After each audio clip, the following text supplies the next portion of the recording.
In this video, I'm going to show you how to start a print-on-demand business that can generate thousands of dollars in passive income. Make sure to watch until the end, because I'm going to share with you the tools and the tricks that you need, and by the end of this video, you'll learn how to create your own t-shirts that you can start selling right away. So let's dive into the world of make money online. Check this out. This t-shirt made over $35,000 last month. They started selling it only 6 months ago and launched their shop just 16 months ago. We're talking about 1 year and 4 months. And check out the simple design t-shirt too. It's literally just simple text, and it made almost $3,000 last month. It was listed for sale just 6 months ago, and what's more interesting is that the store is only 8 months old. This means they probably started making money the next month after they launched the shop. Alright, the first thing we want to do is start by doing some research, and we will do that on Etsy because it's a lucrative place to start a print-on-demand store.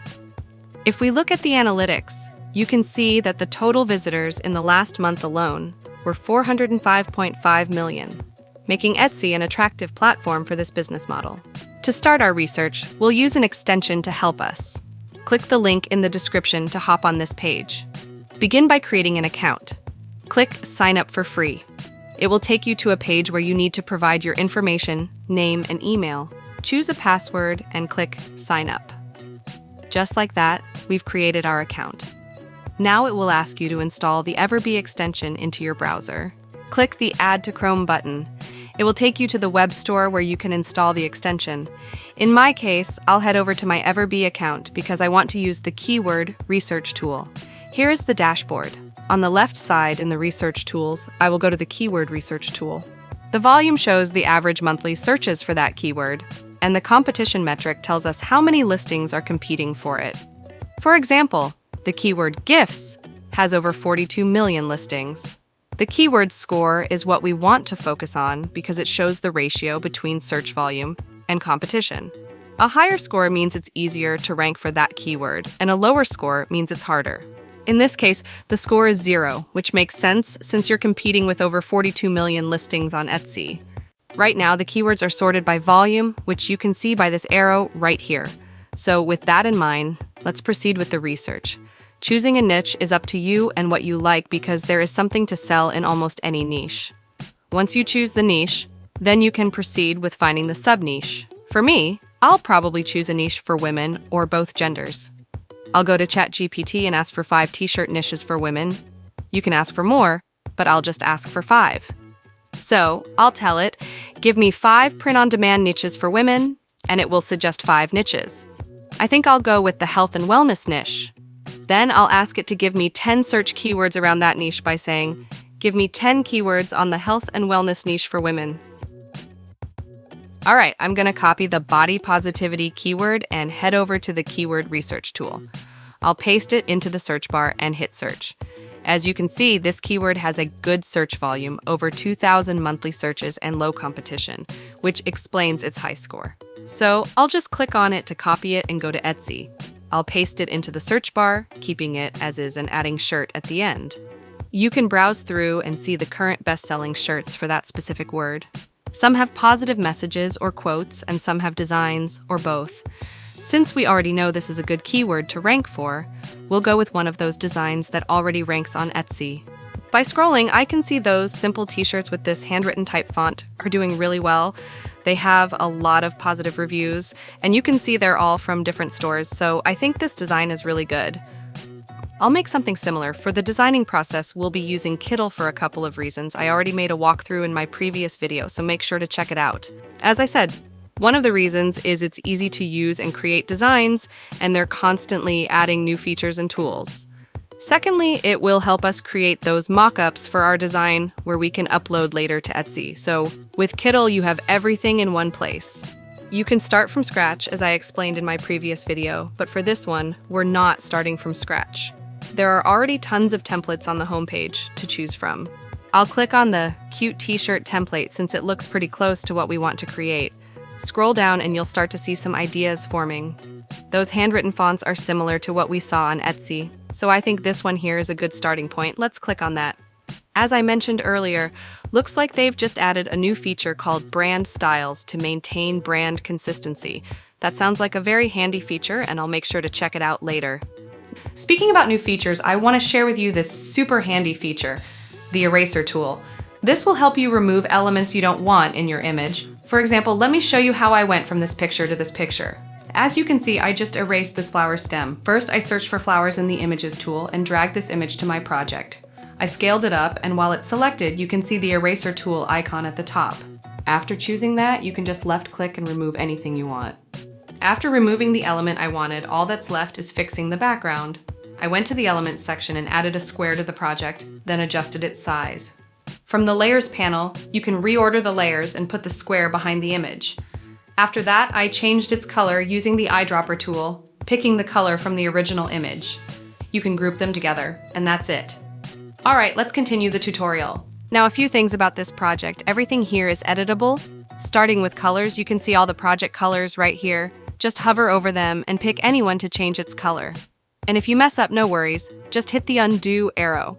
Also, on the left side in the Tools panel, you can find elements by clicking on the Elements icon. For example, let's search for flowers and expand the window to see what we've got. We want something similar to those Etsy designs, more like an icon. So let's add an icon and see. All right, these elements are perfect for the vibe we're aiming for. If you find anything you like, for example, let's say this one, you can just click on it and add it to your design. Now I can go ahead and close this window like so. To change its color and size, I'll select it and adjust its size here. And for the color, I just need to click right here. If I want to match its color to the other flowers, I can simply use the eyedropper tool and pick the color. Another handy feature that will save you time and money is the mockup option at the top right here. If you click on it, you'll be able to preview how your design will look on any mockup. You can browse through different mockup choices, change the size and position of the design, and even adjust the color of the mockup from here. You can download this mockup picture by clicking right here, then upload it to your store. You'll probably do that when you finish. For now, I'll just click back to editor. Since we didn't create the project from scratch, we didn't get the option to choose the artboard size. To make sure we're choosing the right size, I'll just open the main Kittl page by clicking on the Kittl icon here. It will open a new window, and from here, I'll create a new project. I'll click on New Project, then another window will open. This pop-up window will ask me to choose the artboard size. We're creating a print-on-demand t-shirt to market and sell on Etsy, but the printing phase will be handled by Printify, so I'll scroll down and choose the t-shirt Printify preset by clicking on it, and then click Create. Alright, first things first, always start by renaming your project so you can find it easily later on.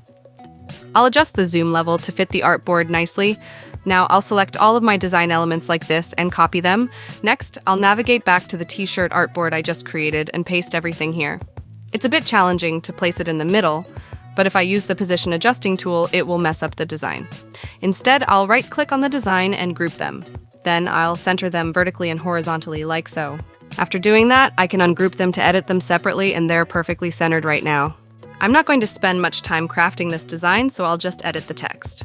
For example, let me change this quote. I like how the words find and peace are bigger in size, and the your inner text completes the meaning. So how about changing the word find to love? To do that, I'll just double-click on it. On the right side, you have the option to change the text properties like the font and its size. In my case, I'll just type in love and replace your inner with your body and add always. Alright, I like that. The words just overlap a bit. I can always change the position of each element separately. That's why we ungrouped them earlier. I can keep tweaking this design, but for now, I'll show you the next steps. Once you finish creating your design, you need to download it. Let me first make it bigger like this. Select it all, group it, scale it up like this, and then recenter it by clicking here and here. Now just click the download button. Make sure the file type is PNG and also turn on the Remove Background option because we only want the design to be printed on the shirts. Then click Download and it will download to your hard drive. You can navigate to your drive and locate it. As you can see, the background is transparent. Now that we've finished the design, of course, you can create many other designs in one project by creating multiple artboards. Check my previous video to know how to do that. But for now, let's move to Printify, and I'll show you how to upload your design and connect Printify to your Etsy store. As I mentioned before, Printify is a print-on-demand service that allows you to design custom products like t-shirts, hoodies, and more. It integrates with various e-commerce platforms, including Etsy, to automate the printing and shipping process. You can read more about how it works from here. I've already covered it in one of my previous videos, so watch that to learn how to create an account. It's a straightforward process. In my case, I'll just log into my account. After creating an account and logging in, your dashboard will look like this. It's a simple and easy to navigate dashboard. On the left, you have all the labels you need. Right here, they display all their best sellers, and you can see t-shirts and hoodies are among the top ones. Now, I will show you how to connect your Etsy store to Printify the right way. On the left side, click on My New Store. From the drop-down menu, click on Add a New Store. From here, choose Etsy and click Connect. A new window will pop up asking you to sign into your Etsy store to continue. Let me do that, and just like that, it's telling me I connected an Etsy store. You can see right here it says My Etsy store is connected. The first thing you need to do is set up the store. To do that, click on My Etsy store and then Manage My Stores.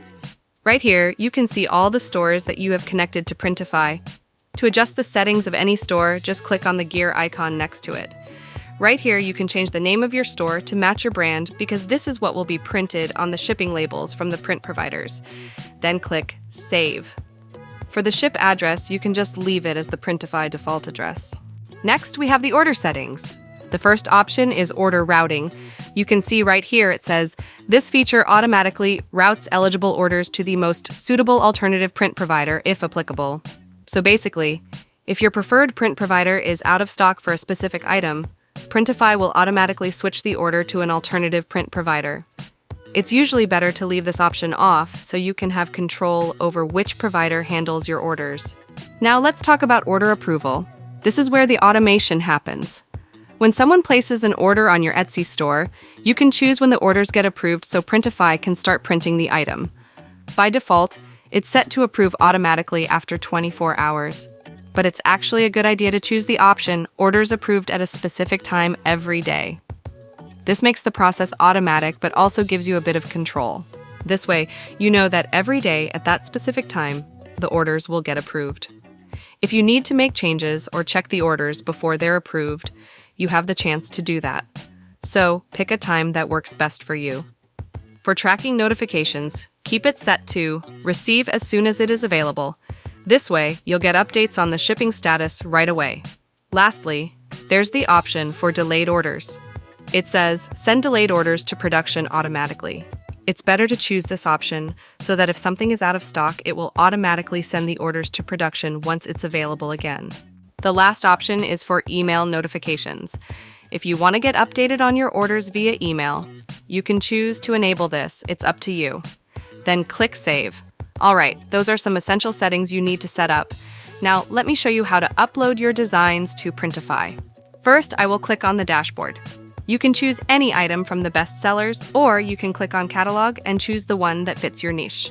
For example, in my case, I'm going to choose a women's t-shirt. From here, you can choose your targeted market. I will leave it as the USA. For example, let's say I want to go with this unisex garment-dyed t-shirt. Click on it, and at the bottom, you can choose your print provider. You can see their overall rating, location, pricing, colors, sizes they provide, and other information, including the production time. Let's say I want to proceed with Monster Digital. I will just click on Start Designing, and it will take you to the design editor. On the left side, you have all the tools. You can create a design here or upload one. Since we already have a design, just click on Upload and navigate to your design file. Or you can just drag it in like so and it will start uploading. Now it's getting added to the library, and voila, that looks beautiful. You have other options to tweak your design if needed. You can take a tour to get familiar with the editor. You can click Preview to see how your shirt is going to look, and you can click on this icon to add more color options to see what works better with your design colors. Finally, you can click Save, and just like that, great job. We created our first product. You can order a sample to check it before starting to sell it or publish it. In my case, I will just close this window. You can go to My Products, and right here, you can find the t-shirt that we just created. You can click on its name to edit other options like its title and description, which are very important. Just scroll up to edit. Right here is where you can change the listing image and the listing details. You can go to Etsy or EverBee and see the top-selling t-shirts to start collecting keywords to put them in your title. For the description, I will leave you a good description template. For the rest of the options, including the pricing and all that, I already covered that in my previous video. I'll leave the link to it in the description. You can either save your t-shirt as a draft or publish it right away. So I think this is enough info to take in for now, and I hope you find this video helpful. If you have any questions, leave them in the comments section. And that's it for today's video. Be sure to subscribe and hit the notification bell to stay updated. Thanks for tuning in, and I'll see you in the next one.